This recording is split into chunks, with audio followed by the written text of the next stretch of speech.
Législative du 8 janvier 2023. Le débat.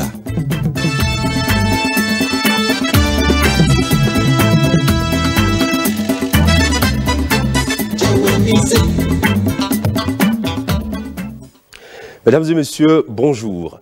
Le 8 janvier 2023, les Béninois se rendront aux urnes pour élire les 109 députés du Parlement, 9e législature.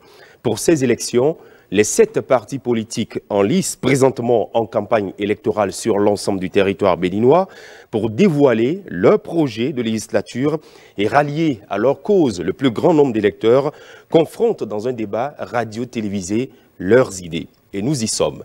Pendant 90 minutes, chacune des formations politiques ici représentées se prononcera sur l'économie. Un thème qui, depuis longtemps, demeure le fil conducteur de grandes décisions qui engagent la vie et l'avenir de notre pays, le Bénin. Comment voit-il le Bénin sur le plan économique ? Quelle perspective pour asseoir une base économique solide et durable? C'est autour de ces questions que s'animera le débat. Et pour conduire ce débat, je suis avec Henri Ndasekou, journaliste à l'ORTB. Henri Ndasekou, bonjour. Bonjour Christian, bonjour à tous, bonjour à toutes. Pour ce débat, donc, nous avons 7 partis représentés sur ce plateau, les 7 partis qui sont en lice pour les législatives du 8 janvier 2023. Nous commençons par Jacques Ayadi, le représentant de Moël Bénin. Bonjour. Bonjour Henri, bonjour Christian, bonjour au peuple béninois. Alastair Alain Sator, représentant du Bloc républicain sur ce plateau. Bonjour. Bonjour Henri, bonjour Christian, bonjour chers compatriotes. Le parti MPL est représenté sur ce plateau par Gafarou Haji. Bonjour. Bonjour Henri Ndasekou, bonjour Christian Adanidja, bonjour à nos compatriotes. Le parti Les Démocrates est également représenté à travers Arias Lera. Bonjour.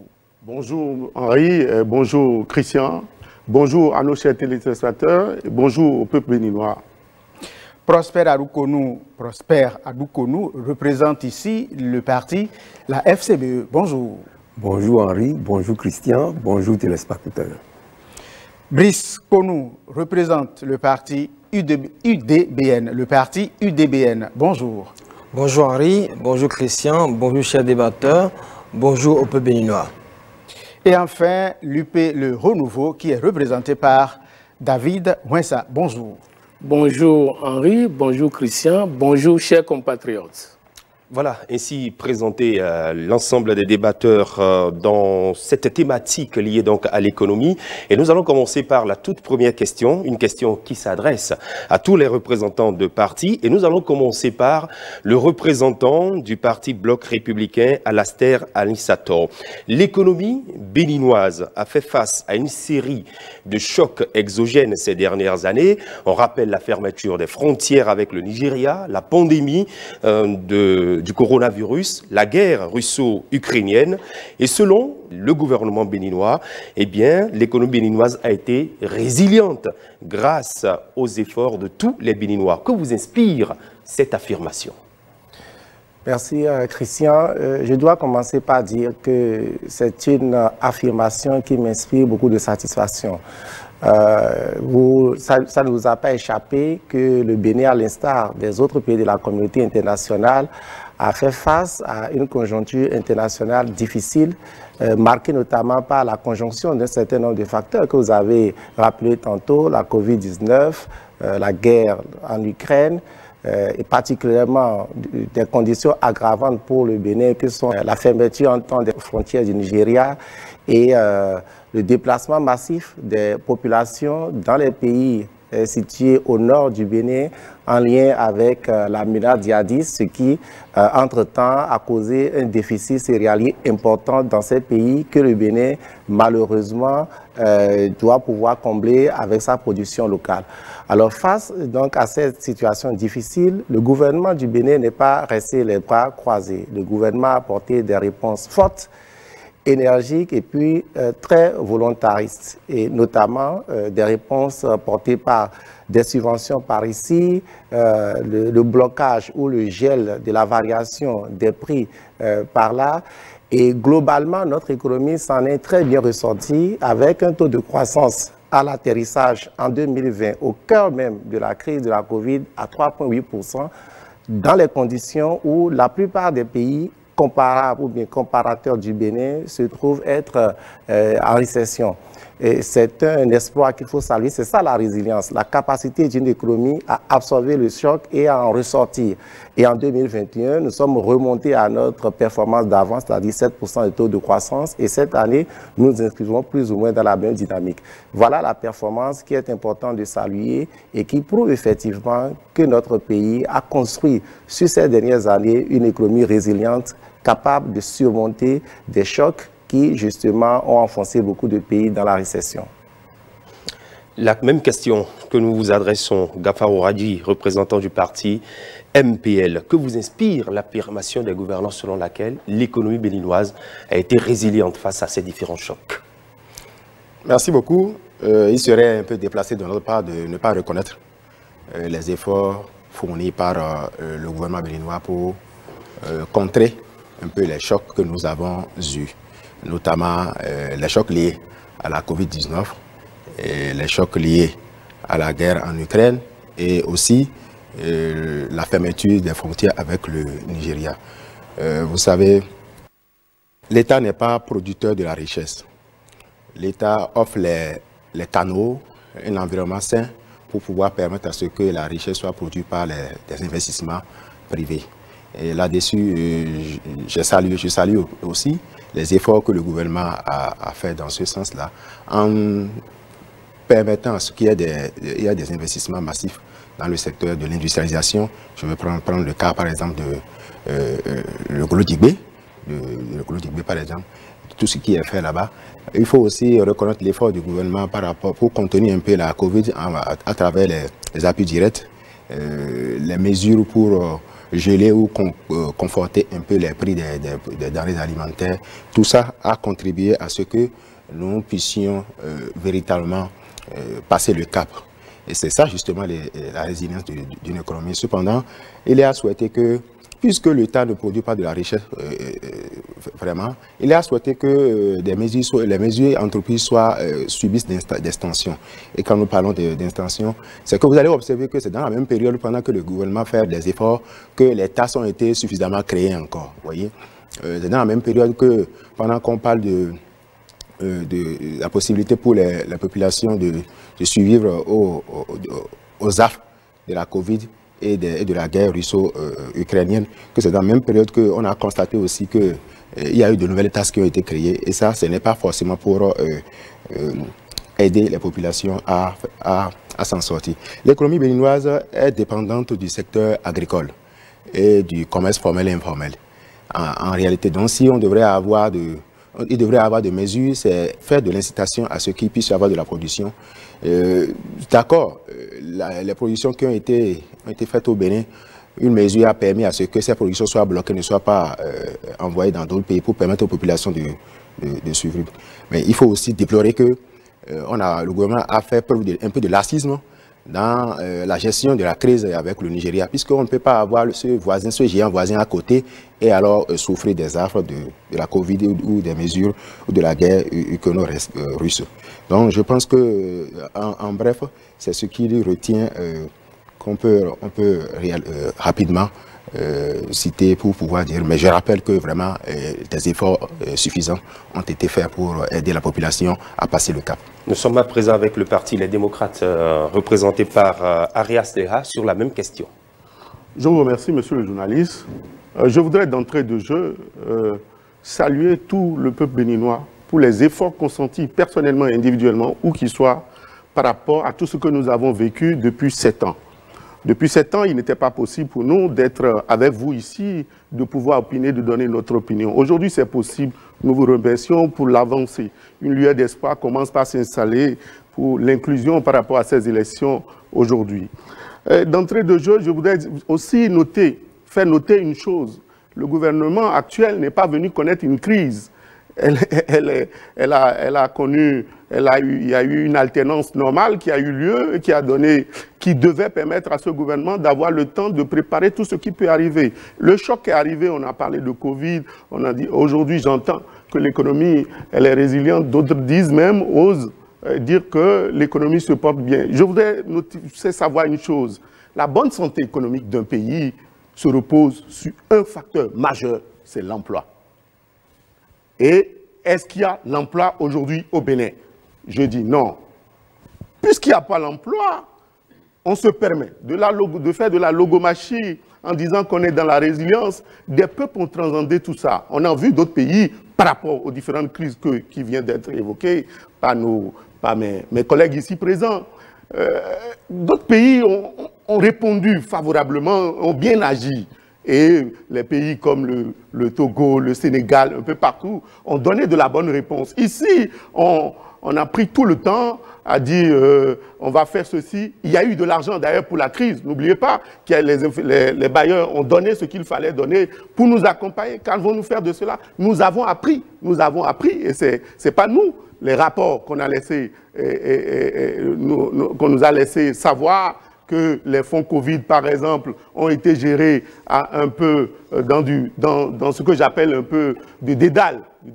Ce n'est pas bien quand c'est ceux-là qui sont au pouvoir aujourd'hui, quand c'est le président Patrick Talon qui est au pouvoir et qui est en train de nous faire savoir une certaine rupture qu'on n'a pas encore notée jusqu'à ce jour. Quand on parle de l'économie qui marche, et que je n'arrive pas à manger, je suis scandalisé, je suis hisséré. Quand on parle de l'économie et qu'on dit qu'on est dans la résilience, qu'on a réussi le choc qui nous est venu et que le prix de l'haricot revient à 800 francs, je me pose la question. Moi, j'ai eu la chance de payer dans ce pays, bien avant l'arrivée de ce système-là, de ce gouvernement-là, de payer l'haricot à 200 francs. Aujourd'hui, c'est à 800.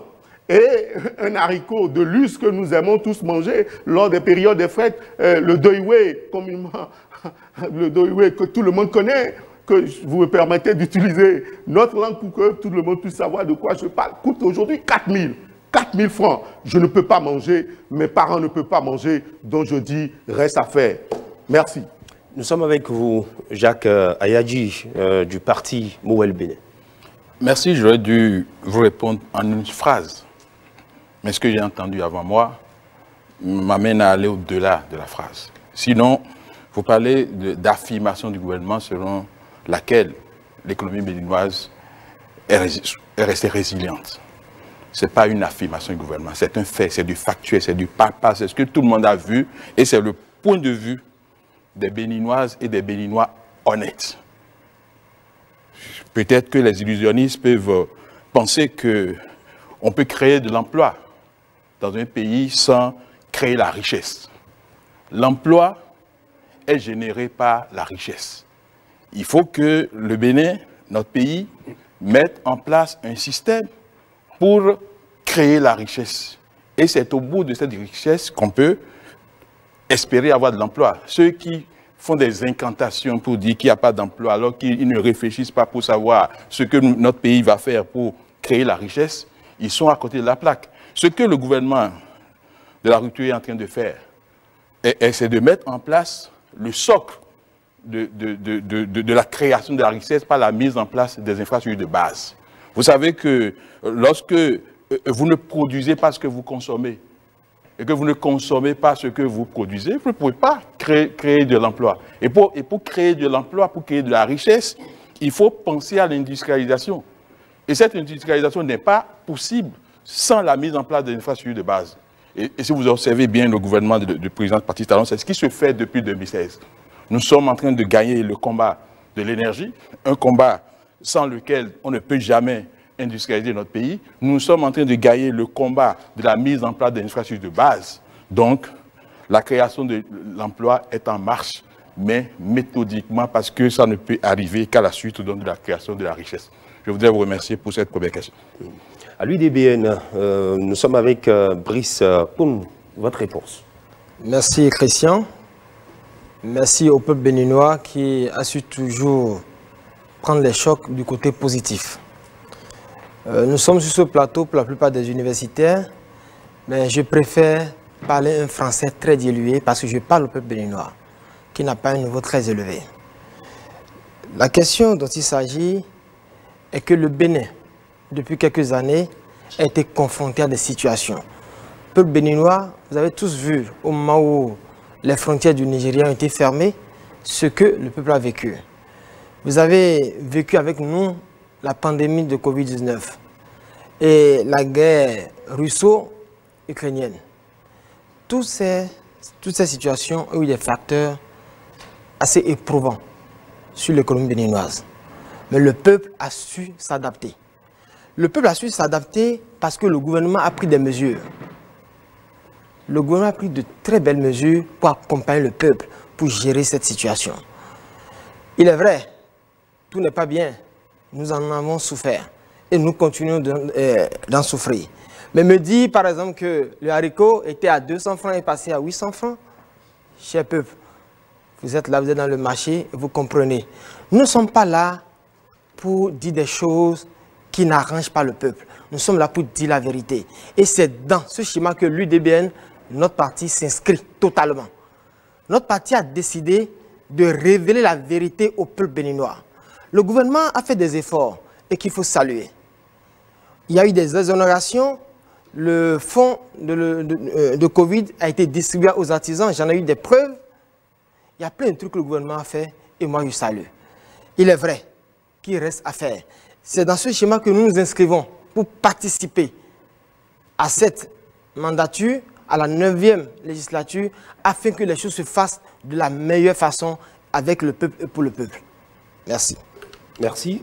Nous tournons vers la force Cori pour un Bénin émergent. Avec vous, M. Prosper Adoukonou, quelle est votre réponse à cette question? Merci beaucoup, M. Christian.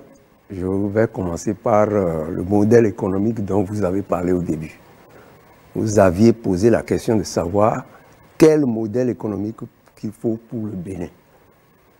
Je crois que la question devrait commencer par là. En attendant, maintenant, on part du oui, maintenant. Il faut dire que depuis l'indépendance jusqu'à ce jour, le Bénin a connu fondamentalement deux modèles économiques. Le modèle libéraliste et le modèle socialiste. Le modèle de libéralisme économique avant la Révolution et le modèle libéralisme après la Révolution. Aujourd'hui, est-ce qu'il faut encore se demander quel modèle économique pour le Bénin? Ce n'est pas possible après 50 ans d'indépendance. J'ai entendu dire que le gouvernement a pris beaucoup de mesures pour contrer le Covid, pour contrer ceci et cela.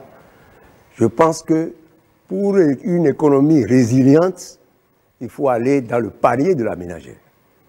Qu'est-ce qui est dans le panier de la ménagère aujourd'hui, après tout ce que nous avons vécu?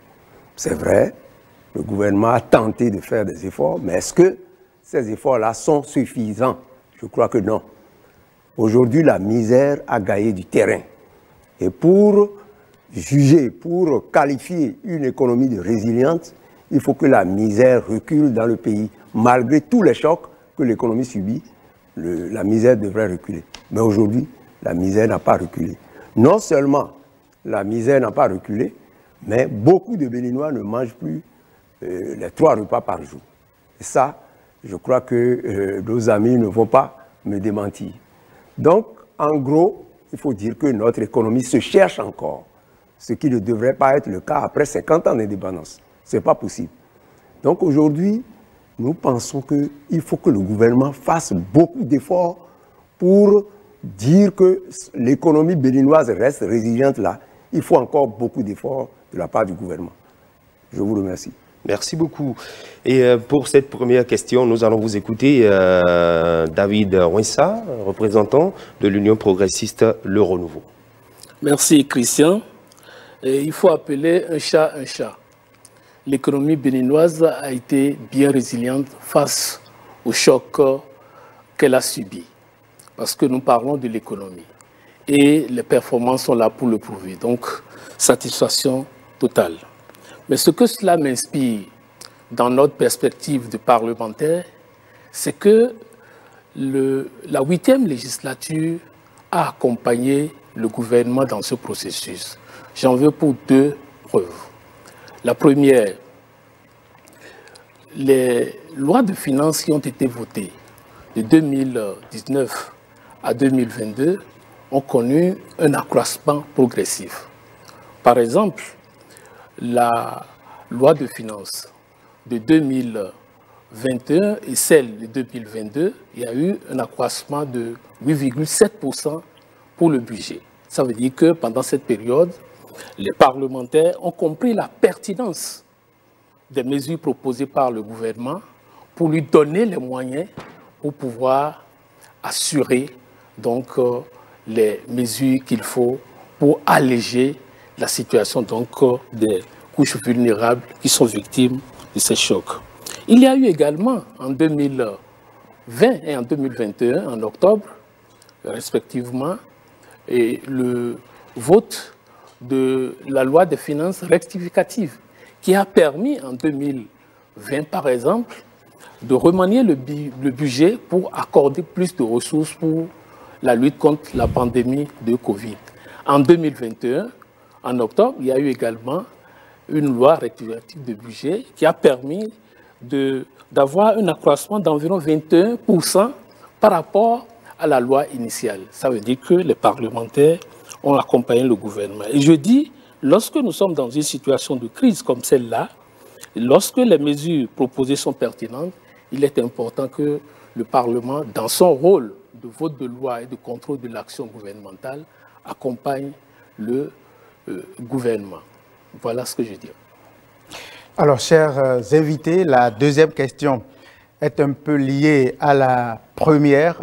On est tous d'accord qu'il y a une inflation qui règne dans le pays. Est-ce que si vos représentants se retrouvent au Parlement, est-ce que depuis là-bas, ils vont initier éventuellement une proposition de loi pour aider le gouvernement justement à réguler ou juguler cette inflation?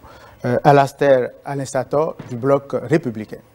Merci. Avant de répondre à cette question, je voudrais revenir sur 2 ou 3 affirmations que nous avons entendues et que l'on entend souvent dans l'opinion. C'est l'occasion de déconstruire un peu ces préjugés-là.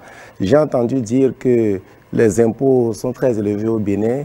Je voudrais faire comprendre à mes co-débatteurs que le Bénin, aujourd'hui, reste le pays le moins fiscalisé de notre zone. Le taux de fiscalisation tourne autour de 10-11%, alors que la norme communautaire exige d'atteindre 20%. J'ai entendu dire que la misère grandit au Bénin. Je ne sais pas l'indicateur à partir duquel les amis l'affirment, mais l'indicateur caractéristique basique qui nous permet d'apprécier le degré de présence de la misère qu'est l'incidence de la pauvreté indique que la pauvreté au Bénin a baissé de 43%, c'est-à-dire que 43% du taux de pauvreté à 38,5%. Et d'après les estimations de la Banque mondiale, ce taux justement continue sa tendance baissière et pourrait donc atterrir autour de 38%. C'est important de déconstruire ces préjugés afin que nos affirmations reposent sur des faits, reposent sur des données, reposent sur des indicateurs. Sur votre question, je voudrais dire que les mesures prises par le gouvernement pour contenir les effets socio-économiques de la conjoncture difficile que nous avons traversée s'inspirent pour la plupart du cadre législatif en vigueur au Bénin, notamment la loi sur la concurrence, dont les dispositions permettaient au gouvernement de geler ou de bloquer la variation à la hausse d'un certain nombre de prix. Nous avons assisté ici à un certain nombre de conseils des ministres où les prix des produits de grande consommation ont été gelés, pas arrêtés, pris par le Conseil des ministres. C'est dire que le gouvernement, à partir de ce cadre législatif, a montré de la détermination à combattre ou à arrêter la cherté de la vie. Mais nous estimons au niveau du Bloc républicain que le gouvernement pourrait être plus efficace si nous élargissons son espace d'instruments de politique. Et c'est pour cela justement que nous pensons qu'un certain nombre de prix qui pèsent dans le panier de la ménagère, qui obère ou qui peut détériorer le pouvoir d'achat des consommateurs, se trouve aujourd'hui non encadré, se trouve aujourd'hui échappant donc au giron ou au contrôle que l'État peut exercer sur les prix, comme il a fait pour les produits de grande consommation. Par exemple, les loyers, les prix de transport, les droits de scolarité des enfants. Voilà autant d'autres prix qui aujourd'hui échappent à un certain nombre, au cadre législatif en vigueur, et nous estimons qu'une fois au Parlement, il serait important ou nécessaire que le Parlement accompagne le gouvernement en élargissant sa palette justement d'instruments d'action. Mais je voudrais dire pour finir que nous appartenons à un cadre communautaire, et dans ce cadre communautaire qui est doté d'un pacte de solidarité, de stabilité et de croissance, seule l'autorité monétaire est justement l'institution qui s'occupe du ciblage de l'inflation en dernier ressort, c'est-à-dire la BCEAO. Donc, dans notre espace, il revient à la BCEAO en dernier ressort de cibler l'inflation et de la contenir à partir d'un certain nombre d'éléments de politique monétaire. Et ce que je viens de citer permettra au gouvernement, notamment les lois que nous allons initier pour renforcer l'emprise du gouvernement en situation de crise, sur justement un certain nombre de prix qui aujourd'hui échappent au contrôle du gouvernement, permettrait au gouvernement d'accompagner et d'atténuer tout ce que nous avons connu comme cherté de la vie. Gafarou Hadji du MPL, votre réaction par rapport à la même question? Merci beaucoup. Je voudrais d'abord, avant de répondre à votre question, bondir sur ce que j'ai entendu tout à l'heure de mon débatteur. J'ai entendu tellement de chiffres, des estimations, j'ai l'impression que nous ne sommes pas dans le même pays. D'accord, le Bénin appartient dans un cadre communautaire avec des normes, tout ce qui va avec, mais c'est dans ce même cadre communautaire que des pays opèrent des mesures qui permettent à leur population de se sentir à l'aise dans le pays. Alors, vous savez, en matière d'économie, il n'y a pas de magie. Vous semez les graines, vous les arrosez et que ça germe, et puis tout le monde en bénéficie. Donc, je pense que faire des lois, par exemple, pour contrôler, pour agir sur les prix n'est pas la solution. Il faut la production de la richesse. Et tout à l'heure, un des débatteurs ici disait que la résilience de l'économie, ou une bonne économie, est l'économie qui donne du travail. Et comment voulez-vous donner du travail au peuple béninois sans mettre en place des mécanismes qui permettent à ce que nous produisions de la richesse? Tout à l'heure, quand je parlais de Gros Dibé, je disais que c'est une bonne chose. Sans l'industrialisation, nous ne pouvons pas atteindre le quota d'emploi qu'il faut créer pour pouvoir permettre aux populations de vivre décemment. Alors, mais quand vous allez à Gros Dibé, dont j'ai parlé tout à l'heure, combien sont les opérateurs économiques nationaux qui sont représentés là-bas? Lors de la collecte des données, dans le cadre de la rédaction de notre projet de législature, nous avons questionné certains hommes d'affaires béninois qui ont dit qu'ils ne sont pas sollicités, consultés sur les problèmes, les dossiers majeurs ou les projets majeurs du pays. Et évidemment, quand vous allez à Gros Dibé, vous n'aurez pas le nombre que vous voyez là-bas qui représente les opérateurs économiques béninois est faible. Alors, on préfère alors, dans les raisonnements, on a ouï dire que le gouvernement ne voudrait pas avoir d'éléphants blancs dans le pays. C'est pourquoi il préfère travailler avec des hommes d'affaires étrangers. Mais je pense que ce qu'il faut faire fondamentalement, il faut alors trouver un mécanisme pour permettre à ce que les hommes d'affaires béninois soient protégés.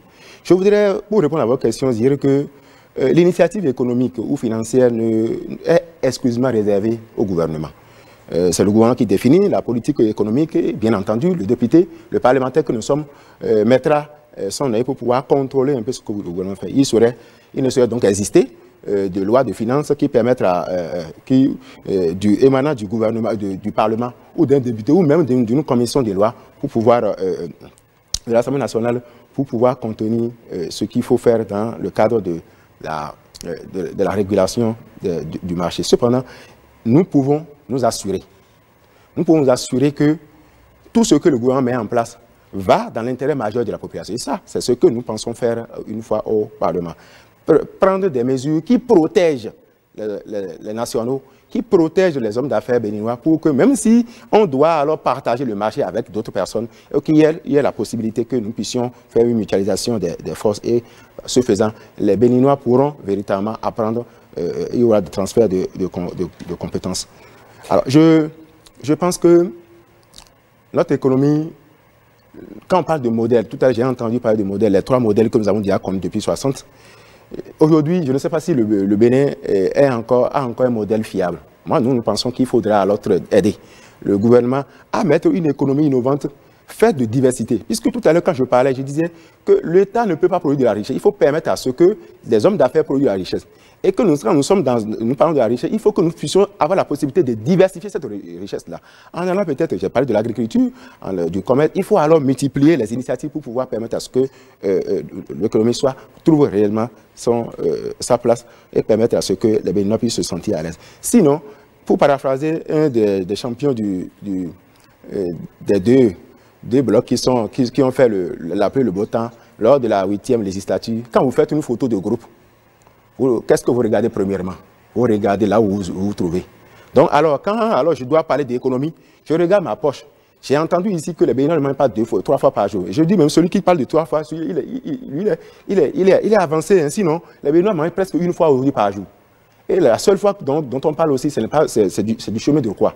Donc, à partir de ce moment, on ne peut pas parler de ce que nous sommes heureux et que c'est en respectant les normes communautaires que nous martyrisons notre peuple béninois comme ça. Je ne suis pas d'accord. Je vais m'en arrêter là, Nathalie.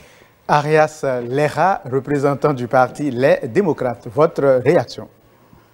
Une fois encore, merci, monsieur le journaliste. Vraiment, c'est difficile. Je comprends l'exercice difficile des uns et des autres. Parce qu'on pense autrement dans un palais que dans une chaumière. Oui, quand on arrive par la force des choses et souvent par le mécanisme, l'audace de la honte à s'effrayer un petit chemin aujourd'hui, on estime que les autres, c'est que leur malheur, c'est dû à leur sort. Je comprends ceux qui parlent d'incantation. Je comprends ceux qui parlent d'illusion. Je comprends ceux qui nous disent aujourd'hui qu'ils sont en train de poser les bases. Je dis bien les bases d'un développement ou qui sont en train de poser les bases pour nous enrichir. Malheureusement, on a aussi parlé de modèle économique. Nous ne sommes plus dans un modèle économique, nous sommes dans le monopolisme. Nous sommes dans le modèle économique appartenant à une seule personne. Nous travaillons pour une seule personne désormais, puisque la collecte nationale se fait par les entreprises. De qui vous savez, bien sûr, le chef de l'État. Vous savez, vous comme moi, savons que l'économie béninoise se repose en matière agricole sur le coton de la production. Je dis bien depuis la production, c'est-à-dire distribution, mise à disposition de l'engrais, où le marché, tout le monde sait que c'est un marché juteux, où l'offre, pour avoir ça, il ne faut plus maintenant, tous ceux qui étaient dans ce secteur sont partis. On les a tous foutus dehors et on essaie quand est-ce que le marché d'appel d'offres est fait et de cette production jusqu'à se retrouver à ce fameux endroit où on dit désormais Glodjigbe, où on va régler le problème des Béninois à Glodjigbe. Je suis désolé, je suis scandalisé. C'est triste ce qui nous arrive et il faut avoir l'audace de le dire. C'est pour ça que nous pensons que la prochaine législature sera une législature de réponse aux difficultés du peuple béninois, de réponse à la faim. Nous allons faire savoir au gouvernement, nous allons d'abord restaurer l'image du Parlement. Nous allons restaurer l'image du Parlement et la dignité de cette institution parce que vous n'êtes pas sans savoir, dans un passé récent, vous êtes une entité de la République avec un pouvoir donné. Vous décidez vous-même d'aller remettre ce pouvoir à celui qui a tellement de pouvoir pour lui dire, désormais, quand tu voudras faire les prêts, ne me consulte pas, va faire ce que tu veux, dépense comme bon te semble, et si après 3 mois, tu sens le besoin, écris-moi. Nous sommes dans quel pays? Nous ne sommes plus dans une république, nous sommes dans la pensée unique. Le chef a parlé, il en est décidé. Il en est ainsi décidé, c'est pour ça que nous allons au Parlement, c'est pour ça que nous avons décidé de compétir. Et ce jour-là, le 8, je vous dis bien le 8 janvier, nous allons donner un coup de botte terrible pour restaurer l'image. Parce que vous n'êtes pas sans savoir, quoi. Moi j'ai suivi, et comme tous les Béninois ont suivi sur les réseaux sociaux, à un moment donné, des pays voisins se moquaient de nous. Vous dites au Bénin, regardez, il n'y a plus rien, on peut tout faire, on peut retirer le droit de grève, on a même précarisé l'emploi. C'est-à-dire, l'emploi n'existait pas. Le peu qui existe, vous l'avez précarisé. Et c'est le seul facteur majeur, je continue de le dire, à moins qu'un docteur nous invente quelque chose, puisque les docteurs au Bénin ont appris désormais à réinventer les choses dans la démesure, où ils nous disent ce qui est juste. Tout le monde voit clair. Dans mon village le plus reculé, dans le village le plus reculé du Bénin, où tout le monde voit, eux, ils arrivent quand même à la face du monde à dire, ce n'est pas ça, ce n'est pas ça, et c'est l'audace de la honte. Puisque nous sommes à cette terre-là, Dieu merci, il y a encore l'herbe verte, il y a l'espérance. Nous sommes là pour ça et nous nous battons au prix que vous connaissez, au prix de l'ouverture de la prison de tous les jours, au prix de la peur, de cette peur. Et aujourd'hui, quand vous dites même que vous êtes démocrate chez vos parents, vous voulez aller faire quelque chose, ils vous disent « Ah, fais attention, tu sais comment ça se passe ». C'est ça le modèle qu'on veut nous vendre. Ça ne sera pas vendu tout le temps. Il y a encore des gens capables de dire oui quand il faut le dire et dire non quand il faut le dire. Je vous remercie. Prosper Adoukounou, représentant du parti FCBE, si vous arrivez à envoyer des députés à l'Assemblée nationale, est-ce qu'ils feront quelque chose pour aider le gouvernement à juguler l'inflation? Merci beaucoup. Je pense que pour parler d'inflation, il faut connaître d'abord les causes. Quelles sont les causes de cette inflation? Nous avons dit tout à l'heure que l'économie béninoise repose sur l'agriculture. Mais aujourd'hui, comment se porte l'agriculture du Bénin? L'agriculture au Bénin se porte comment? La monoculture du coton, ça ne rapporte pas grand-chose à l'État. Quelqu'un l'a dit tout à l'heure, c'est un monopole pratiquement.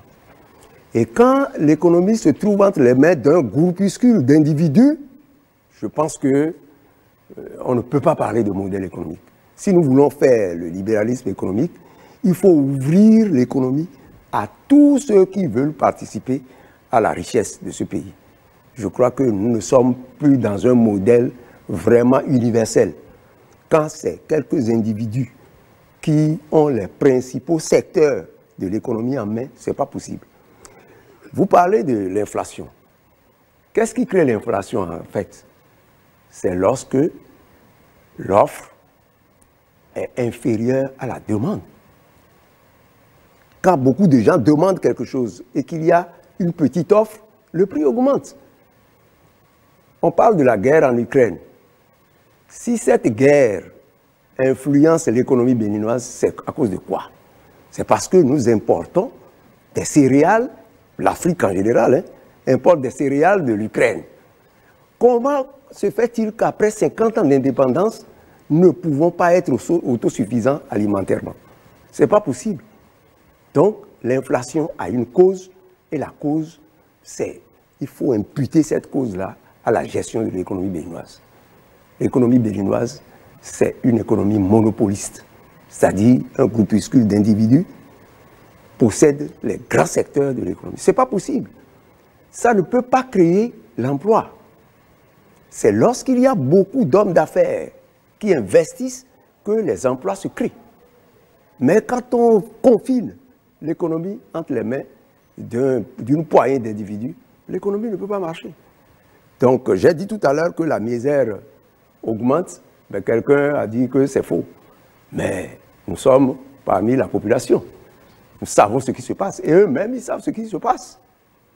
Le Béninois ne peut plus manger à sa faim. La plupart des Béninois ne peuvent plus manger à leur faim. Et ça, il faut le dire ouvertement.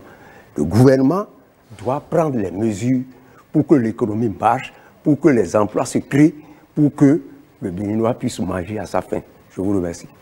Jacques Ayadi, représentant de Moël Bénin sur ce plateau, si vos députés étaient élus et envoyés au Parlement, qu'est-ce qu'ils pourraient faire depuis là-bas pour aider le gouvernement par rapport à cette inflation?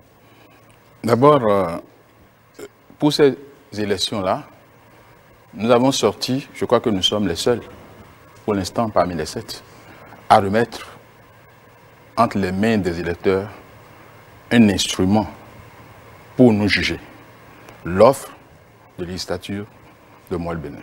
Je voudrais bien que le peuple le regarde correctement, puisque la semaine qui va commencer, il y aura une distribution massive de cette offre au peuple béninois pour leur permettre d'avoir, au-delà des discours, un document dans lequel sont consignées les propositions de Moël Bénin. Ce n'est pas par des lois que nous allons régler le problème de l'inflation.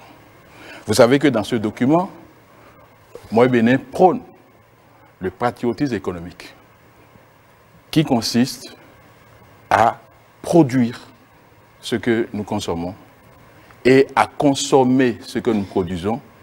Pour faire quoi? Pour mettre la jeunesse au travail. Donc créer l'emploi dont parle les amis d'à côté, si nous ne rentrons pas dans un processus de production et de consommation de ce que nous faisons de nos mains, nous ne pouvons pas créer cette richesse-là. Donc, on prend le patriotisme économique pour mettre la jeunesse au travail et en deuxième, pour enrichir notre pays, pour lui permettre d'autofinancer son développement. Lorsque j'entends des choses, je sais qu'à l'université ou à l'école, on a appris à répondre aux questions posées, mais en politique, on répond à la question qu'on veut. Je n'ai pas l'impression que vous nous avez demandé si notre économie, l'économie béninoise, se rechercherait ou pas. Vous avez demandé si notre économie, au niveau où elle était, à l'occurrence des différentes crises, est-ce qu'elle a pu être résiliente? Lorsque, pour répondre à cette question, on dit que notre économie se cherche, oui, moi, Bénin est d'accord également que l'économie béninoise se cherche. C'est pourquoi nous avons fait cette proposition de patriotisme économique. Donc, je dis bien que ce n'est pas par les lois. C'est vrai que les lois vont, comment on appelle, vont contribuer. Je remercie mon ami du MPL qui parle de la bourgeoisie nationale. Vous savez que dans cette offre, nous avons bien dit que pour les grands projets, les grands marchés du pays, il faut, même si au début, aujourd'hui, nous n'avons pas la compétence, la technologie sur place, il faut faire en sorte que la bourgeoisie locale soit associée au moins à hauteur de 35% à tous les grands projets du Bénin. Si on fait ça, on va commencer progressivement à créer de la richesse au niveau local et à faire ce que nous appelons le transfert de technologie pour qu'à terme, que le Bénin lui-même puisse faire face à ces difficultés-là. Mais lorsque les gens pensent que dès maintenant, il faut tout confier, comme on appelle aux investisseurs béninois, je ne pense pas que ce soit une bonne chose. C'est une démarche progressive qui peut nous permettre d'aller à ce niveau-là. J'ai entendu que, bon, voilà, pour faire un prêt, on dit on fait d'abord et après on justifie. Je pense que c'est plus vrai, c'est plus véridique de chercher à légaliser ce qui se faisait. Je sais, dans une ancienne vie, dans ce pays, où un certain président de la République, aujourd'hui président d'honneur d'un parti politique que nous connaissons tous, arrivait, lorsque les accords de prêt sont rejetés à l'Assemblée nationale, arrivait d'autorité à prendre une ordonnance pour mettre, comment on appelle, en œuvre ces accords de prêt. Entre celui qui fait ça, qui brave l'autorité du Parlement et agit comme il le souhaite en termes de ratification d'accords de prêt, et celui qui dit, voilà, moi je fais d'abord ce que... Parce que il faut rentrer dans le fauteuil présidentiel pour voir les difficultés. Peut-être que celui qui a fait ça à un moment donné avait un certain nombre de difficultés, avait des objectifs à atteindre et se sentait un peu bloqué. Un autre qui dit, bon, moi je fais d'abord, mais en 90 jours, je reviens devant vous pour que vous puissiez me dire si il y a quelque chose qu'on peut rattraper. Je pense que c'est plus vrai, c'est plus logique. Il ne faudrait pas que les gens surfent sur l'amnésie collective du peuple béninois pour tenter de faire passer les choses, de surfer sur la misère des populations pour dire ce qui n'est pas. On ne peut pas créer de l'emploi sans créer de la richesse. Donc, ces partis politiques qui ne s'occupent pas et ne se préoccupent pas des causes et seulement surfent sur les effets pour faire des incantations, c'est des partis qui n'ont pas droit de citer. Le peuple béninois n'a pas intérêt à suivre ces partis-là. Le peuple béninois a intérêt à suivre les partis de vérité. Et le seul parti de vérité aujourd'hui au Bénin, c'est le parti Moi le Bénin, qui, dans la vérité, a déposé entre les mains des électeurs une offre de législature concrète. J'aurais aimé que les autres partis aussi brandissent leur offre de législature et on verra bien ce qui veut se laisser juger à la fin de la législature, la 9e, par le peuple béninois. Je vous remercie. Brice Kponou, représentant de l'UDBN sur ce débat, toujours par rapport à la question de juguler l'inflation depuis le Parlement. Chère population béninoise, c'est à vous que je m'adresse. Une fois encore, je dis, je ne parlerai pas un français universitaire. Je parlerai en termes terre à terre pour que chacun puisse comprendre. Ce qui se passe aujourd'hui sur ce plateau que vous voyez est tellement grave et qu'il faut que le peuple béninois en prenne conscience. Si l'on ne vous dit pas la vérité, vous avez au moins un esprit pour analyser, pour critiquer. Quand les gens prennent le feu, et quand vous comprenez tel qu'ils parlent, vous allez comprendre qu'ils veulent mettre le feu. À part qu'ils ont souligné que vous avez faim, que vous mangez un repas par jour et qu'ils aient le feu en main, vous allez comprendre qu'il y a danger. Vous ne méritez pas le feu. Vous méritez plutôt le maïs nourricier. L'heure à laquelle nous sommes, le peuple doit trancher et décider quelque chose de très sûr pour son avenir. J'aurais bien souhaité qu'au lendemain du 8 janvier, que tous ces partis ici présents soient représentés à l'Assemblée. Et dans 3 ans, en 2026, vous allez faire le bilan. Pour juguler l'inflation, est-ce que ce dont on parle aujourd'hui, c'est lancer des flèches? Non, je ne pense pas. C'est de faire des propositions et c'est dans cette logique que l'UDBN s'inscrit totalement en disant que nous allons légiférer autrement.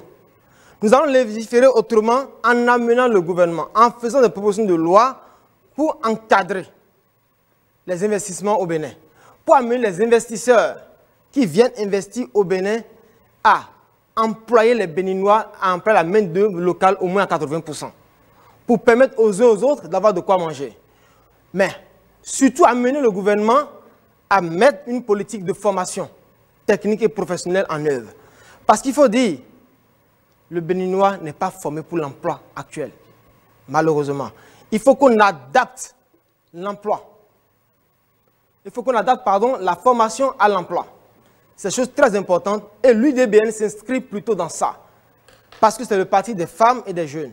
Nous avons dit qu'il faudrait que nous amenions le gouvernement à comprendre qu'il faut forcément travailler sur l'éducation, sur la formation professionnelle des jeunes et cadrer cela en phase avec ce que nous avons comme différents emplois. Amener les investisseurs béninois à qu'on pas s'intéresser réellement aux choses du Bénin, mais cela ne se passera que par des lois pour les sécuriser. C'est très important et c'est dans cette logique que l'UDBN s'inscrit. Pour juguler l'inflation, il faut que le panier de la ménagère soit vraiment sécurisé. Et pour cela, il faut que l'UDBN amène le gouvernement à proposer des lois dans ce sens afin de cadrer le prix des denrées de première nécessité. Ce n'est que là que nous pouvons être sûrs que nous allons manger sérieusement et à notre faim. Parce que chaque producteur, chaque commerçant fixe son prix comme il veut, mais il faut que le gouvernement puisse sérieusement cadrer cela et cadrer le loyer, cadrer le transport. On a besoin d'organiser plusieurs secteurs et cela ne peut pas se passer qu'avec une bonne législature qui a compris le peuple, qui a compris les besoins du peuple. Je vais ajouter que le Bénin est un produit agricole, il faudrait forcément maintenant que le gouvernement s'intéresse à investir dans la mécanisation agricole, dans la transformation, dans l'industrialisation. Et surtout, voir les produits dont nous sommes dépendants vis-à-vis de l'extérieur et les promouvoir ici. Le blé peut se produire au Bénin. La pomme de terre peut se produire sérieusement au Bénin. Je suis agroéconomiste, je sais de quoi je parle. Donc, il y a plein de choses que nous pouvons faire. Il a fallu la guerre russo-ukrainienne pour qu'on comprenne qu'on peut produire le blé en Afrique. Or, le Burkina, ça fait des années que le Burkina produit le blé. Le Tchad produit le raisin pour le vin et fait même produit même le vin. Pourquoi on ne peut pas produire ça? Il faudrait quand même qu'on se prenne désormais au sérieux pour arrêter de dépendre de l'extérieur. Ce n'est que comme ça que nous pouvons vraiment juguler l'inflation. Merci, monsieur le journaliste. David Ouensa, représentant du parti UPL Renouveau, votre intervention. Merci. Avant de revenir sur ce que le Parlement pourrait faire dans le cadre donc de pouvoir contrer l'inflation, je voudrais faire quelques précisions. En fait, l'inflation, c'est la perte du pouvoir d'achat de la masse monétaire qui se traduit par une augmentation générale et durable des prix. Il y a, au titre des facteurs qui engendrent, les facteurs structurels qui engendrent l'inflation, on peut citer 3. Il y a la politique monétaire des banques centrales, il y a le décalage entre l'offre et la demande, puis il y a l'augmentation des prix des facteurs de production. Et dans ces conditions, le gouvernement, qui dans son rôle, dispose d'au moins 4 mesures pour conjurer l'inflation. Dans un premier temps, il y a la politique monétaire des banques centrales qui pourrait donc viser à adapter la masse monétaire à un objectif faible d'inflation, mais pas taux nul. La deuxième mesure, c'est une mesure fiscale et budgétaire qui doit pouvoir adapter l'offre à la demande. Et la troisième mesure, c'est la mesure d'échange qui serait de nature à envisager un rééquilibrage de la balance des paiements. Puis en dernière analyse, il y a la mesure qui vise à contrôler et à réguler les prix des produits. Et ça, nous l'avons déjà vu dans un passé récent.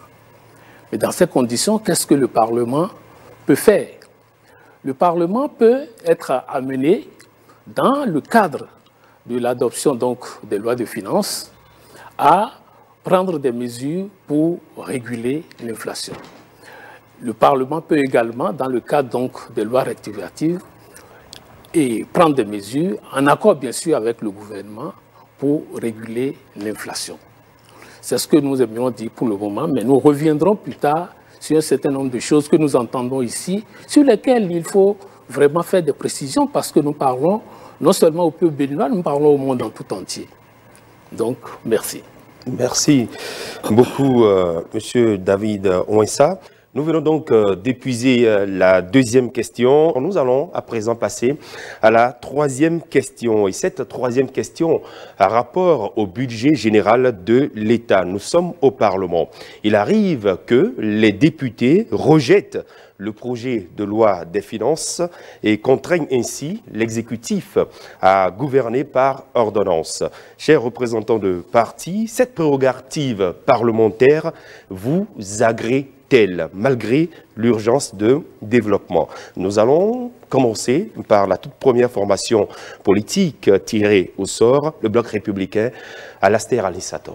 Merci beaucoup. Avant de répondre à votre question, il me plaît de rappeler à mon ami Jacques Ayadi que le Bloc républicain, depuis le 19 novembre, à l'investiture de ses candidats ici au Palais des Congrès, a déjà communiqué sur son programme de législature que je tiens ici et qui actuellement est en cours de distribution aussi sur toute l'étendue du territoire national.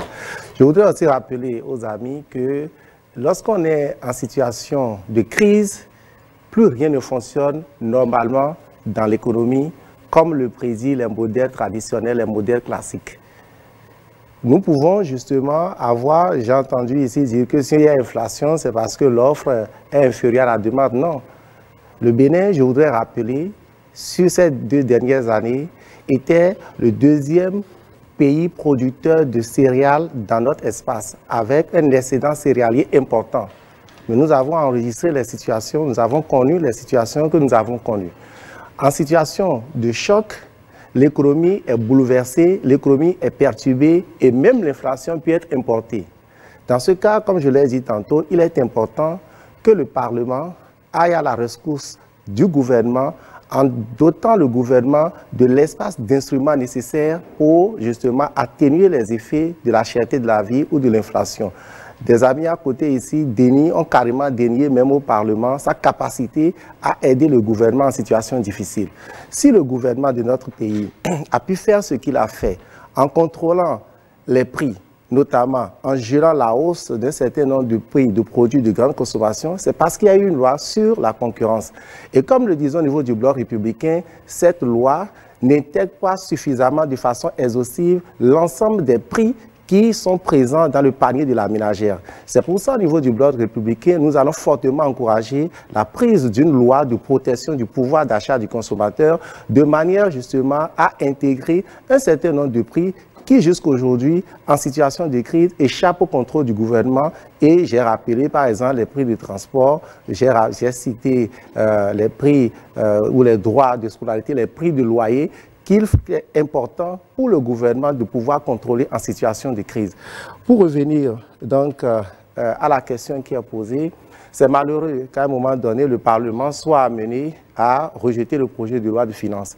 Mais c'est une prérogative constitutionnelle. Si le Parlement n'est pas suffisamment convaincu de la pertinence du projet proposé par le gouvernement et qu'à l'aune des débats, aussi bien en commission qu'en plénière au Parlement, aucune possibilité de prise en charge des amendements des députés ou des parlementaires n'est ouverte, et que le Parlement ou les parlementaires sont convaincus de leur position, je pense qu'ils ont totalement la liberté de faire usage de ce droit constitutionnel qu'ils ont. Et en la matière, la Constitution propose les différentes voies de sortie. Merci. Merci beaucoup. MPL, Gafar Oradi, sur la même question. Merci beaucoup. J'abonde dans le même sens que mon prédécesseur en disant que on n'envoie pas un député à l'Assemblée nationale pour constituer un mécanisme de blocage du gouvernement. Si alors le constituant a prévu une disposition comme ça, c'est pour, en effet, régler un certain nombre de problèmes.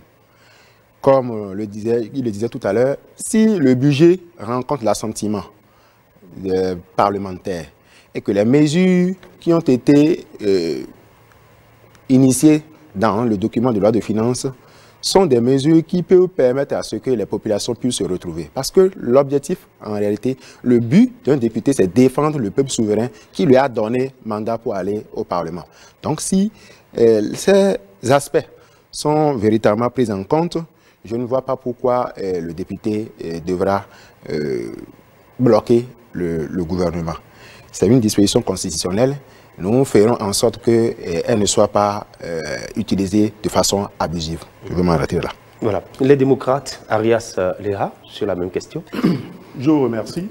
Mais avant d'aborder la question, j'aimerais revenir sur un fondamental qui est clair, un fondamental de façon claire et sincère. C'est-à-dire que nous avons appris que nous avons apporté le feu. Oui, le feu nous permettra de cuire le maïs, de cuire les haricots, de permettre aux gens de bien vivre. Et le feu est un symbole phare de la lumière. Quand la lumière jaillit, l'obscurité disparaît. Et c'est pour ça que nous avons choisi, dans cette obscurité où tout se fait en 4 minutes, vous n'êtes pas sans savoir, puisqu'on me donne encore l'opportunité d'aller sur ces détails. Tout se fait aujourd'hui en cachette. Les budgets, c'est en cachette. Et on nous a dit, on nous a construit un boulevard, on nous a fait des statues. Tout ça se fait en cachette. En cachette, là, il faut quand même un jour quelqu'un qui apporte la lumière pour dire, voilà ce qui s'est passé. Et il ne faudrait plus que ça continue comme ça. Donc nous sommes la réponse du peuple par rapport à l'oligarchie, à la bourgeoisie et au système de celui qui vit au palais et qui prend l'autre qui vit dans une chaumière comme un moins que rien. C'est cette réponse-là que nous apportons en disant tout le monde, tous les êtres humains d'un peuple sont égaux. C'est pour ça que nous avons apporté la lumière et je crois que le maïs est déjà cuit, il pourra manger à la sortie d'ici. Je voudrais aussi répondre à un camarade ici qui dit que ils ont apporté tellement de solutions à travers un bouquin qu'ils publient pour dire voilà leur réponse. Mais quelle réponse? De quelle réponse nous parlons? Vous servez le même chef.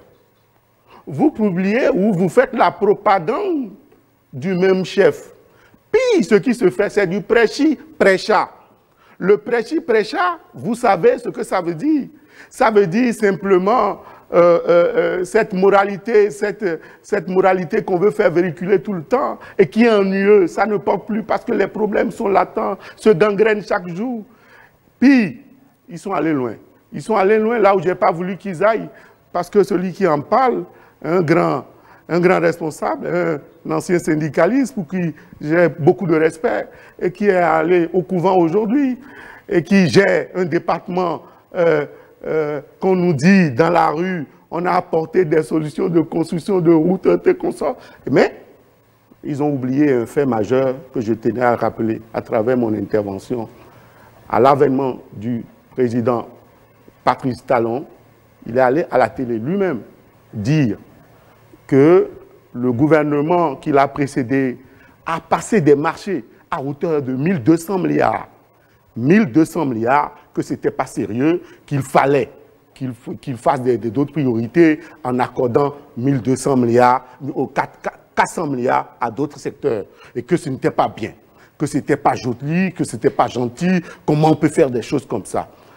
Malheureusement, ils n'ont jamais fait le point dans leur réalisation des 1200 milliards que l'autre, des marchés des 1200 milliards que l'autre a passé avant de partir. Ils additionnent à tout ce qu'ils ont et aujourd'hui, ils sont en train d'avancer. J'aurais aimé que ce bouquin qu'ils ont réalisé aujourd'hui, qu'ils le transmettent au chef de l'État, c'est aussi simple, qu'ils sont tout le temps avec le chef de l'État, ils travaillent pour le patron. Je trouve que ce n'était pas bien séant d'avoir une autre idée. Pour ce qui concerne le budget, comme vous l'avez dit,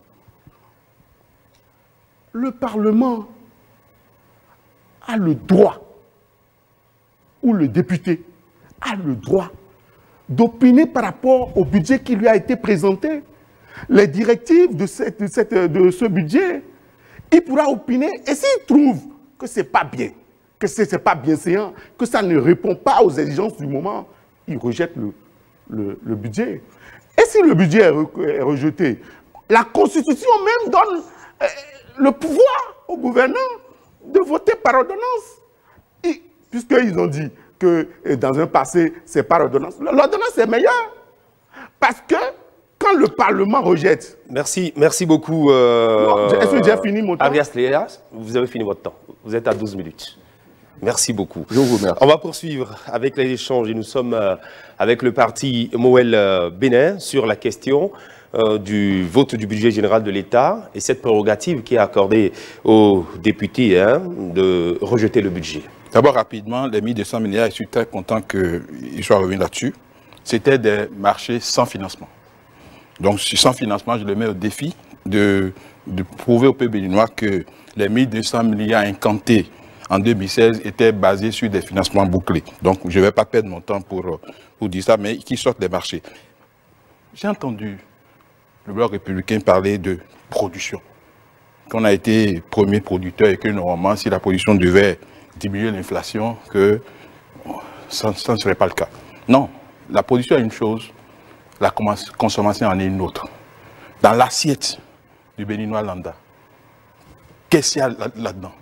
Est-ce que c'est les céréales qui sont produits au Bénin qui se retrouvent dans l'assiette? La réponse est non.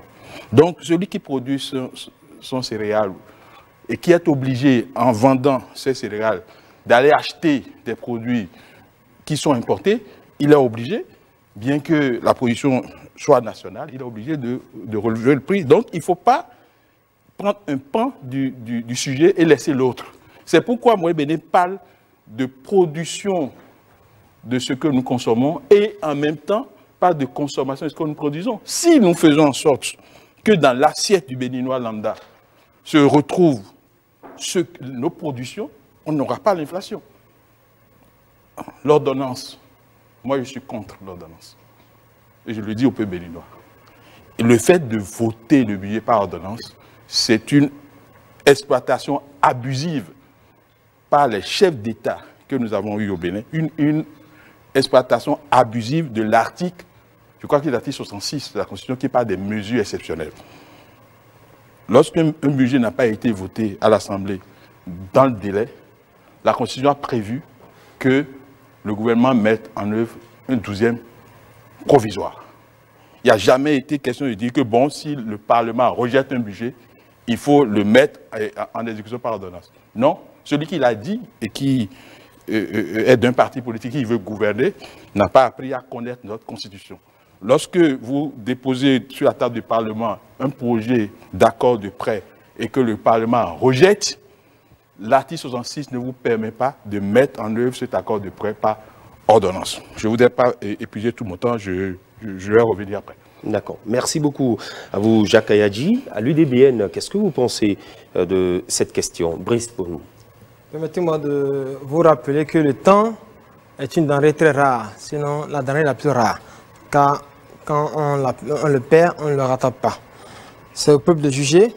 Quand les gens ont 12 minutes et peuvent se permettre de l'épuiser à répondre à nos sujets, à ne pas rester dans l'esprit du débat, comprenez que cela ne mérite pas votre confiance, cher peuple. La gestion du temps est réservée aux professionnels. Pour ce qui concerne la question de prise d'ordonnance, de rejet de budget, l'UDBN veut régler ce problème d'abord en amont, en instaurant un échange régulier, voire permanent, d'informations avec le gouvernement, en tant que parti politique, pour animer la vie politique. L'UDBN veut être en contact permanent avec le gouvernement et discuter de certaines questions préalables, même au budget. Nous savons tout ce qui se met dans le budget. L'UDBN se veut partie du peuple et l'est déjà. Et tout ce que le peuple désire, l'UDBN va le rapporter au gouvernement pour que le budget, quand ça viendra au Parlement, puisse être mieux décortiqué.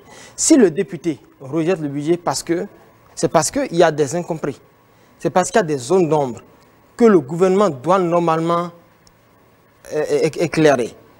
Quand cela n'est pas fait, le budget sera rejeté parce que c'est constitutionnalisé et le peuple l'a donné ce pouvoir aux parlementaires pour le faire. Donc l'UDBN n'est pas contre le rejet du budget, mais préfère travailler avec le gouvernement, aux côtés du gouvernement, en amont, pour régler les problèmes, pour que ça ne vienne pas et être bloqué au Parlement. Merci beaucoup. Merci beaucoup. À la FCBE, Prosper Adoukonou, oui, votre réponse à cette question? Merci beaucoup, mais je devrais rappeler aussi que le parti FCBE a son programme de législature aussi, intitulé « Parlement du peuple pour le peuple ». Ensuite, mon ami professeur a parlé de politique monétaire. La politique monétaire, le Bénin ne maîtrise pas sa politique monétaire, parce que le Bénin n'est pas le seul à utiliser le franc CFA. Donc, maîtriser une politique monétaire, c'est lorsqu'on est totalement indépendant et qu'on a sa monnaie propre. Ensuite, il faut dire que c'est une prérogative du Parlement que de rejeter un budget. Je sais que dans un budget, il y a 3 catégories de mesures. Il y a les mesures fiscales, les mesures d'accompagnement et les mesures sociales. Les mesures fiscales, c'est pour agir sur la fiscalité, diminuer ou augmenter, ou bien essayer de voir quel est le type d'impôt qu'il faut aménager pour essayer de contenter un peu les populations. Les mesures d'accompagnement, c'est pour consolider l'économie. Et les mesures d'accompagnement sont là pour voir s'il faut des réglages dans certains secteurs de l'économie. Les mesures sociales, c'est pour accompagner les populations les plus démunies, les populations qui n'ont pas grands moyens. Lorsque les députés analysent chacune de ces catégories de mesures et qu'ils constatent que le gouvernement ne fait pas des propositions à la mesure de la conjoncture économique, ils sont en droit de rejeter. Donc, le président a dit, vous ne pouvez pas être contre l'ordonnance, puisque c'est prévu par la Constitution. Quelque chose qui est prévu par la Constitution, un individu ne peut pas se lever et dire qu'il est contre. C'est le constitutionnaliste qui a jugé cela nécessaire. Donc, enfin, il faut dire que le contrôle de l'action gouvernementale, c'est l'une des prérogatives du Parlement et le Parlement est en droit de rejeter un budget à tout moment au gouvernement de prendre des mesures pour voir comment il va faire appliquer son budget. Je vous remercie. Merci beaucoup. Merci à vous, M. Adoukonou. M. David Rouinsa, représentant l'Union progressiste, le Renouveau. Cette prérogative parlementaire de rejet de budget, suivie donc de prise d'ordonnance par le chef de l'État pour son exécution, vous agrée-t-elle? Merci, Christian. Le rejet de budget de l'État est une prérogative de l'Assemblée nationale. Si le budget présenté passe à l'analyse, à l'étude en commission et en plénière, il y a des observations, il y a des demandes de reprise auxquelles le gouvernement ne donne pas satisfaction, et que les échanges entre les deux pôles d'acteurs ne nous permettent pas d'avancer, le Parlement a la latitude donc de rejeter le budget.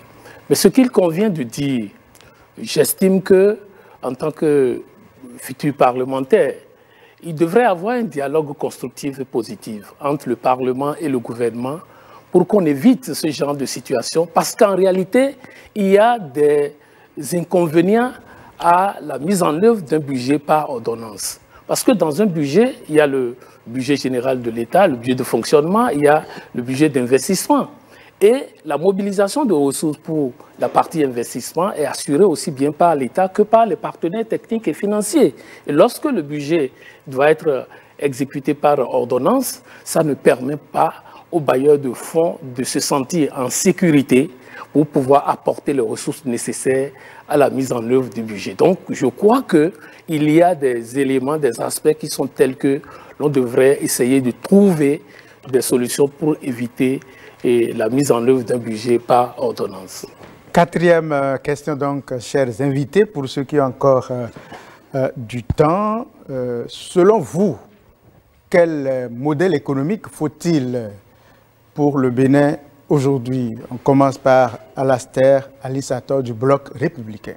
Merci Henri. Il faut dire que la réponse à cette question a souvent donné l'objet de guerres d'école, a souvent fait l'objet de guerres d'école.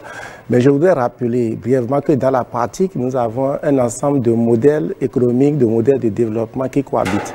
Nous avons des modèles de développement d'industrialisation par substitution, le modèle de développement d'industrialisation par promotion des exportations, des modèles, par exemple, d'économie sociale du marché, ce que les pays comme l'Allemagne pratiquent, des modèles de libéralisme pur et dur, des modèles économiques interventionnistes et puis, disons, des modèles de développement durable qui font la conciliation entre les intérêts économiques, sociaux et environnementaux. Il faut dire que le meilleur modèle économique aujourd'hui pour notre pays est celui que propose le Bloc républicain.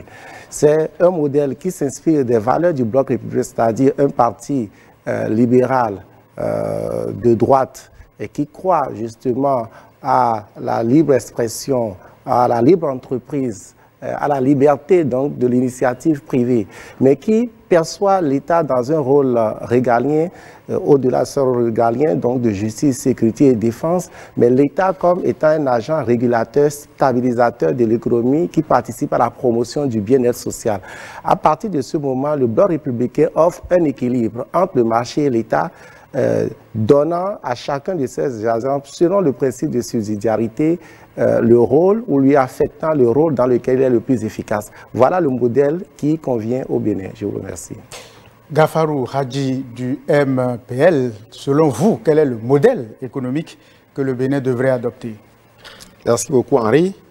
À la lumière de tout ce qui est dit ici et tout ce que nous savons de l'exercice du pouvoir par nos actuels gouvernants, nous pensons que le modèle qui serait le plus adapté à notre pays sera un modèle socialiste où le peuple est au cœur de la politique, de toute politique. Le peuple est au cœur de l'initiative économique. Ce n'est que ce modèle qui permettra à ce que nous puissions nous retrouver en tant qu'individus, nous pouvons nous retrouver en tant que citoyens, nous puissions avoir la possibilité de dire que nous appartenons à un peuple, à une nation. Et ce n'est que ce modèle aussi qui permettrait à ce que nous puissions véritablement nous sentir libres de nos moyens et de disposer des ressources suffisantes pour pouvoir mettre en œuvre tout ce que nous avons comme projet. Si le gouvernement doit pouvoir nous écouter, pendant que nous serons au Parlement, et je vous le raffirme que nous serons massivement au Parlement, le MPL, le parti du Balai, sera largement représenté au Parlement et à l'occasion, nous pourrons faire le débat pour pouvoir aider à contribuer à ce que nous puissions avoir un modèle économique qui satisfait tout le monde. Je vous remercie. Les démocrates n'ont plus de temps pour réagir. On passe à Jacques Ayadji, représentant de Mowel Bénin sur le plateau. Le modèle économique que prône Maurice Bénin, c'est le patriotisme économique, qui consiste à avoir dans les assiettes du Béninois ce que nous produisons ici. Produire ce que nous consommons, consommer ce que nous produisons et accompagner cela par la préférence nationale. Ça, nous le disons depuis 2018. Nous n'arrêterons jamais de le dire. Mais je voulais dire à mon ami du FCBE que je n'ai jamais dit ici que je suis contre l'ordonnance. J'ai dit que je suis contre les ordonnances pour mettre en œuvre des budgets. Moi, je réponds aux questions. La Constitution a prévu ce qu'il faut faire lorsqu'un budget n'est pas voté dans les délais. C'est le 12e provisoire. Et puis, je remercie notre ami de l'UPR qui a dit, bon, il faut le dialogue pour que le budget, qui est un instrument de développement, ne soit pas imposé par le chef de l'État et le gouvernement. Merci. Brice Ponou, vous représentez l'UDBN. Quel est le modèle économique que vous jugez adapté au Bénin? Merci, monsieur le journaliste. Le modèle économique que l'UDBN souhaite promouvoir au sein du Bénin et amener le Parlement à légiférer pour porter ce modèle très haut, c'est un modèle économique qui met la femme et les jeunes au cœur du développement économique. C'est un modèle qui permet aux jeunes et aux femmes de participer réellement à l'essor économique du pays. C'est un modèle qui promet la consommation du local. C'est un modèle qui demande que toutes les ressources du Bénin soient industrialisées et exploitées pour son développement. Prosper Aroukonou, représentant du parti FCBE, le modèle économique que vous jugez adapté au Bénin, c'est lequel? Merci beaucoup. Aujourd'hui, le modèle économique béninois est basé sur les secteurs vitaux entre les mains d'un groupuscule d'individus. Ça, il ne faut pas ça pour le Bénin. Si nous voulons faire du libéralisme économique, il ne faut pas faire du capitalisme sauvage comme nous le faisons maintenant. Il faut mettre l'homme au centre du développement. Comme notre devise à nous, à FCBE, c'est l'homme au centre du développement, la social-démocratie, il faut un libéralisme à visage humain, où le social a quand même sa place dans l'économie béninoise. Je vous remercie. David Wensa de l'UP Le Renouveau, votre réaction? Merci. S'agissant du modèle économique, je dois dire à l'instar de mon collègue à l'instant que c'est une question d'école. Mais qu'on veuille ou non, toutes les analyses faites au niveau de toutes les grandes écoles amènent à une réalité très simple en matière de modèle économique. Et là, je le dis, je le répète. C'est quoi l'économie? L'économie est une étape du développement. On ne peut pas parler de l'économie en mettant de côté le développement. Et pour la création de richesses qui est au cœur de l'économie, c'est la nature du capital qui définit le modèle. Il y a donc 3 modèles. Les autres, ce sont des variantes. Le modèle libéral, dans lequel nous avons le capital privé et le capital public. Le modèle socialiste, où c'est l'État qui est exclusivement qui a le capital. Et le modèle communautariste, où les communautés peuvent avoir leur capital. De ce point de vue, nous avons accédé, au lendemain de la conférence des forces vives de la nation, à des consensus essentiels pour l'organisation et la gestion de notre pays. Du point de vue de l'économie, nous avons adopté l'économie libérale. Du point de vue politique, nous avons adopté la démocratie pluraliste. Et je crois que ce qui se fait depuis jusqu'à présent, pour tous les gouvernements qui se sont succédés, c'est du libéralisme. Mon ami Alastair a parlé d'un projet qui est propre au BR. En réalité, c'est ce qui se fait maintenant. C'est le libéralisme. On peut avoir à faire des appréciations du libéralisme pur, du non social, ceci ou cela. C'est vrai, il y a des insuffisances, il y a à améliorer. Ce qui se fait maintenant est amélioré. Et nous pensons que le capital aujourd'hui qui produit dans notre pays, c'est aussi bien le capital privé que le capital d'État. Alors, si nous prenons les sociétés pour lesquelles il y a eu les dénationalisations, il y a eu les liquidations et autres, il n'y a que des ouvriers et qui ont perdu leur emploi.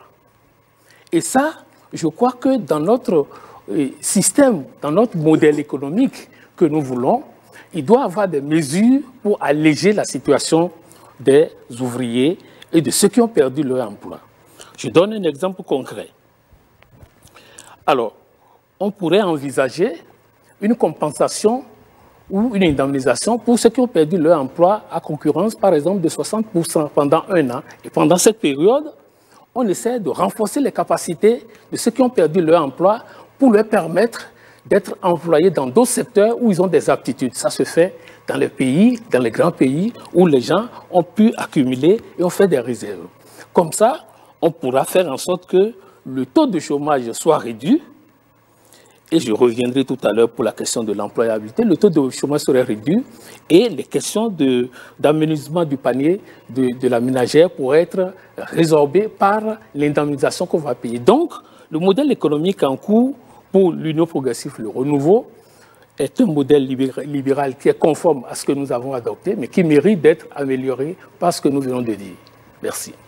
Merci beaucoup. Je pense que nous allons aborder à présent la toute dernière question. Nous allons commencer par le bloc républicain qui a encore 1 minute 10 secondes et nous parlons des attentes des populations, des propositions fortes venant donc de vos formations politiques pour leur bien-être à travers l'employabilité. Merci. Je voudrais saisir donc cette dernière minute pour rappeler quelques-unes de nos propositions contenues dans notre programme de législature. J'ai parlé tantôt de la loi sur le renforcement du pouvoir d'achat des consommateurs, ce qui nous semble très important pour élargir la palette d'instruments du gouvernement en situation de crise. Ensuite, nous allons ajouter, nous proposons donc de travailler pour la prise d'une loi cadre sur l'évaluation des politiques publiques et la planification du développement afin justement de consolider les acquis de la gouvernance actuelle et d'éviter toute forme d'improvisation dans la gestion économique.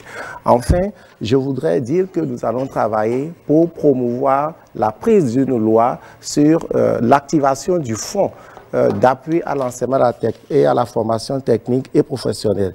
C'est pour cela que, chers compatriotes, au regard des débats que nous venons de faire ici, je voudrais vous inviter, puisque vous avez pu constater vous-même que le seul parti prêt à prendre en charge les défis économiques de la prochaine législature, c'est le Bloc républicain, a donc voté le 8 janvier, Bloc républicain. Voici ici. C'est bon, vous avez atteint les 12 minutes. Merci à vous, Alastair Alinsator. Oui, sur la question, nous sommes avec vous au niveau du MPL, Gafaro Radji. Vous avez 1 minute 44 secondes. Merci beaucoup. Je voudrais remercier le peuple béninois et à travers lui, les militantes et militants du mouvement populaire de libération, à travers les signaux qui nous envoient des différentes localités du pays, de notre pays, nous montrent que le peuple béninois est véritablement prêt à opérer le changement, à changer de cap, comme nous le disons, depuis le début de cette campagne, le 8 janvier 2023.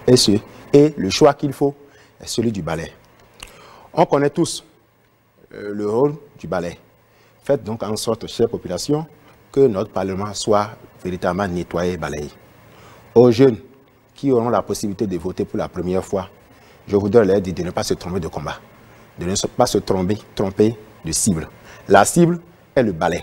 À Kizar, au Minassor. À ces jeunes dit, pour que nous puissions rompre avec la dictature, nous pouvons rompre avec la marginalisation, nous pouvons rompre avec le chômage, nous puissions également rompre avec l'exclusion économique et financière. En termes de mesures, nous pensons qu'il faut fondamentalement trouver un moyen de donner une allocation au chômage aux jeunes qui sont sans emploi. Cette allocation, nous la prévoyons la donner à travers un mécanisme qui est bien défini et qui permet à ce que, vous savez, la recherche de l'emploi est aussi un métier. Donc il faut quand même que le jeune qui est diplômé, qui est qualifié, ait la possibilité d'avoir un moyen qui lui permette d'aller chercher de l'emploi. Parfois, vous avez des jeunes qui veulent aller déposer les dossiers et n'ont pas l'argent de émigrants. Ils n'ont même pas l'argent de 100 francs pour acheter un forfait pour pouvoir envoyer leur dossier. À ces jeunes, nous pensons qu'il faut des moyens pour pouvoir leur permettre de ce qu'ils puissent. Votre temps est totalement épuisé, Gafaro Radji du MPL Bénin.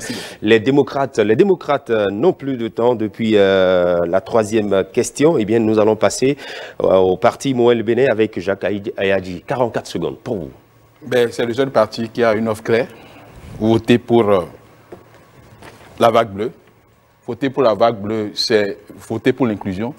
Prendre en compte la diaspora au Bénin et faire en sorte qu'il y ait une loi programme sur 50, 100 ans basée sur la sécurité, la santé, l'éducation, l'agriculture et le transport. Voilà. Voter simplement, moi, Bénin, c'est le numéro 1. C'est le choix de Dieu. Dieu a déjà fait ce choix et quand Dieu fait quelque chose, on se plie à la volonté de Dieu. Merci.